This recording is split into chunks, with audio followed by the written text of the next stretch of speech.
يا صباح الخير، عاملين ايه؟ النهارده هنعمل كفتة الرز. اللي ما يعرفهاش، هي احد اشهر الاكلات المصرية، تحضيرها دايما مرتبط شوية بعيد الاضحى عندنا. هي اقتصادية جدا من وجهة نظري، لاننا ممكن بكيلو لحمة مفرومة نعمل كمية معينة من الكفتة، لكن لو عملناها بطريقة كفتة الرز فهناخد ضعف الكمية ويمكن اكتر بكتير. كمان هنشوف ازاي ما تفكش معانا من اول ما نحطها في الزيت لحد ما نحطها في الصلصة ولحد ما نقدمها كمان. وهنشوف ازاي نعملها كده بنسب مظبوطة وتطلع معانا بيرفكت بدون اي غلطة من اول مرة.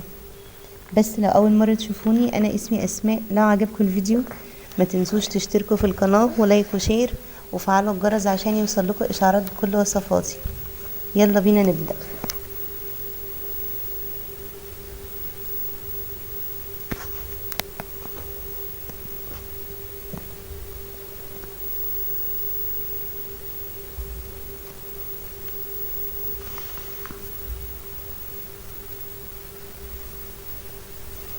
معايا هنا اول حاجة المكونات بتاعتي.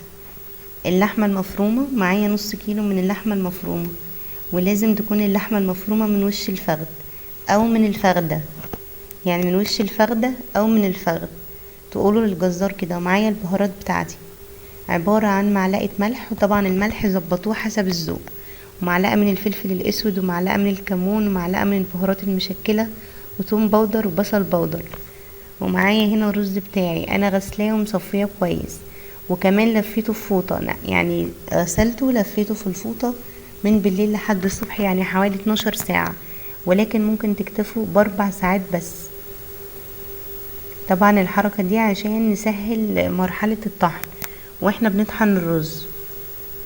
ومعايا كمان بصلاية و4 فصوص من الثوم، ومعايا كمان ربطة من البقدونس والكزبرة والشبت، انا خدت منهم الورق بس. ومعايا هنا بقى المطحنة بتاعتي، نزلت فيها كده بشوية من الرز وهطحنهم كويس قوي، وهعرفكم هنعمل ايه في المرحلة الجاية. شايفين ما شاء الله الرزاية هنا بتتكسر بسهولة جدا، عشان بس انا غسلتها ولفتها في الفوطة لمدة 12 ساعة. ويفضل انكم تعملوا مرحلة الرز دي قبل تحضير الكفتة بيوم، يعني مش لازم في نفس اليوم. ولازم يكون قوام الرز وهو مطحون زي الدقيق، يكون ناعم جدا زي الدقيق، عشان الكفتة تطلع معاكم بيرفكت وما تفكش منكم خالص. وكمان انا هنا بعديه على مرحلة نخل في منخل الدقيق بالشكل ده، بنخله كويس جدا. لازم يكون قوام الرز يا جماعة زي قوام الدقيق بالظبط.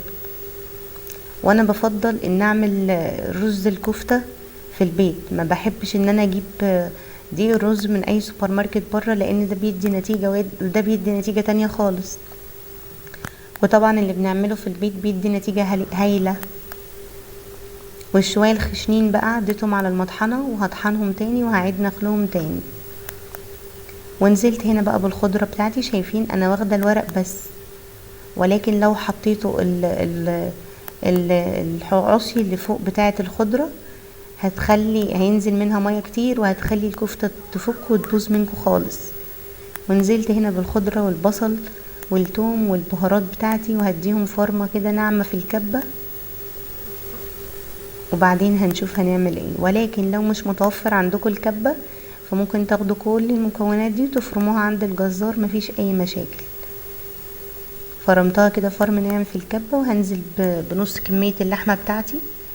ولكن انتوا لو ما عندكوش، لا يعني ما جبتوش لحمة الفخدة زي ما قلتلكم، ممكن تستخدموا اي نوع لحمة مفرومة انتوا تفضلوا في وصفاتكم، بس بدون اي دهون، بدون اي نسبة دهون فيها. ونزلت هنا بنص كمية اللحمة ونص كمية الرز، وطحنتهم طحن ناعم، خدتهم وشين في الكبة، ونزلت بيهم في البولة بتاعتي. وهطحن باقي الكمية، هفرم باقي الكمية بنفس الطريقة. فرم ناعم قوي يا جماعة، يعني بناخدهم في الكبة وشين، بيقعدوا في الكبة حوالي دقيقة او دقيقة ونص. زي ما انتم شايفين ما شاء الله اتفرمت كويس جدا، بيكون قوامها وملمسها زي قوام العجين بالشكل ده. وعجنتها كلها في قلب بعضها. مهمة جدا مرحلة العجينة عشان انا فرمتها على مرتين. ومعايا هنا بقى طبق صغير، شايفين ما شاء الله قوامها حلو جدا. هي بتلزق شوية ولكن ملمسها زي ملمس العجين الناعم. طبعا الناس اللي بتعمل معجنات فعارفة ملمس العجين الناعم بيبقى عامل ازاي. وهبدأ هنا بقى بشكل، ببل ايدي كده بلة بسيطة من الزيت. وهنا بقى مهمة الزيت عندنا انه بيحوش التلزيقة، فبيخليكوا تشكلوا بكل سهولة، وكمان بيقفل اي مسام مفتوحة في الكفتة. ولكن هي ما شاء الله ما فيهاش ولا اي تشققات ولا مسامية واحدة مفتوحة. عجينتها مظبوطة بنسبة 100%. وهبدأ بقى اشكل بالشكل ده. طبعا ده الشكل التقليدي المعتاد بتاعنا، الصوابع، ولكن ممكن تشكلوها كور. بنبل ايدنا زيت بسيط ونبدأ ناخد، شايفين ملمس العجينة عامل ازاي. وممكن كمان تشكلوا على الرخامة او على اي قطاع عندكم، هيبقى تشكيل الصوابع اسهل برضو بالشكل ده. ما شاء الله حاجة كده يا جماعة تحفة بجد، لازم تجربوها وهتظبط معاكم من اول مرة. يعني الناس اللي لسه مبتدئة هتظبط معاهم من اول مرة، وحاجة كده اقتصادية يعني جدا جدا.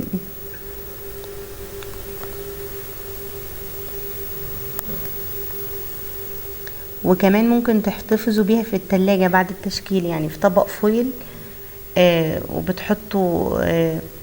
وبتحطوا كيس من تحت وترصوا عليه كمية الكفتة بتاعتكم، وتحطوه في الفريزر بيقعد معاكم وقت طويل. وبتطلعوه قبل مثلا قبل التجهيز من الفريزر بحوالي 3-4 ساعات يفكوا، وبعدين بتنزلوا فيه في الزيت وفي الصلصة، وبيبقى معاكم حلو جدا.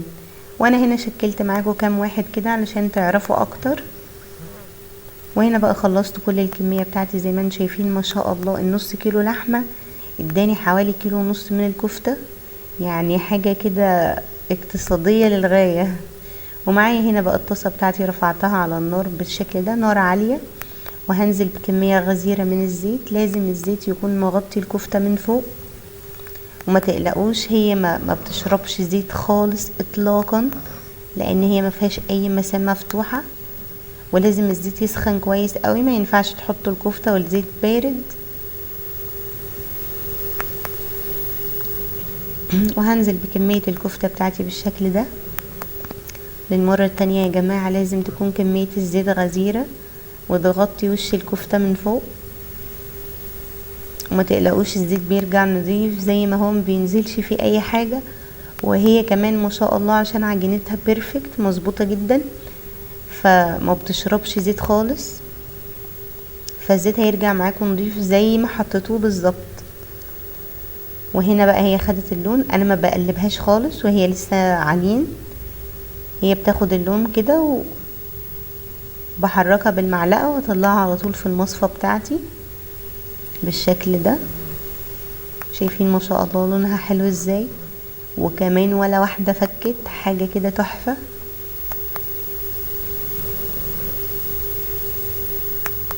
وعديتها بقى على المصفى بتاعتي بالشكل ده.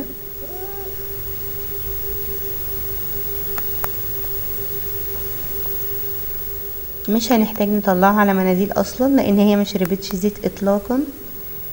وهنزل بقى بالكمية التانية كده، شايفين الزيت نضيف ازاي. وبعد برضه ما عملت الكمية التانية كان الزيت نضيف جدا مفيهوش اي حاجة.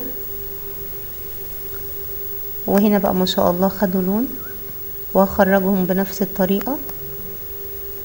انا ما بحبش احمر الكفتة قوي، يعني ما بحبش لونها غامق، بحبها كده باللون الذهبي الجميل ده.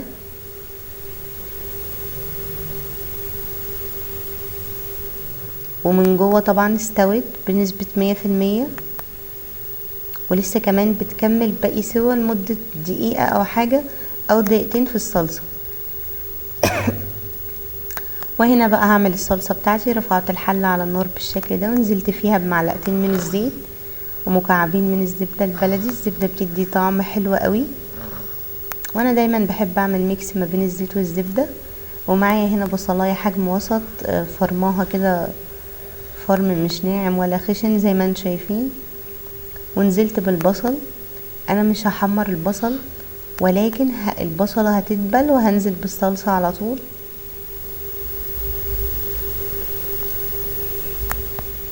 انا بحبش احمر البصل عموما في اي وصفة من اكلاتي خالص، يعني تحمير البصل ده بيمرر الاكل شوية، طعم الاكل شوية. ودلوقتي بقى معايا كيلو من معجون الطماطم، انا فرماه فرم ناعم قوي قوي، يعني مش مصفياه ولكن فرماه فرم ناعم قوي. وهنا بقى اسيب الصلصة تغلي غلوتين بس، وهنزل فيها بالكفتة على طول، مش هتتسبك ولكن هتغلي غلوتين تغير لونها.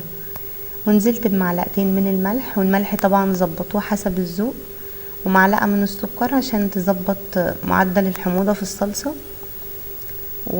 وهنزل كمان بمعلقة من البابريكا، وهنزل بمكعب من المرق بيدي طعم حلو قوي. البابريكا طبعا عشان لون الصلصة بتاعتي كان مش احمر كفاية، فنزلت بمعلقة من البابريكا اديت لها اللون الجميل اللي انتوا شايفينه ده. شايفين الكفتة ما شاء الله هشة من جوه، مش كبسة ولا اي حاجة، طعمها يجنن. شايفين الكمية قد ايه؟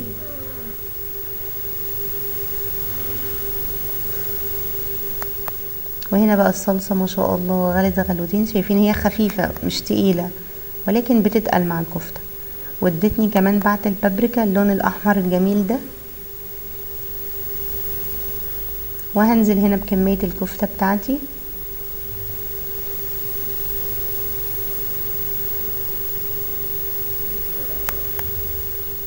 وهسيبها تغلي بس عليها غلوتين مش اكتر، وهتبقى جاهزة معايا على طول للتقديم.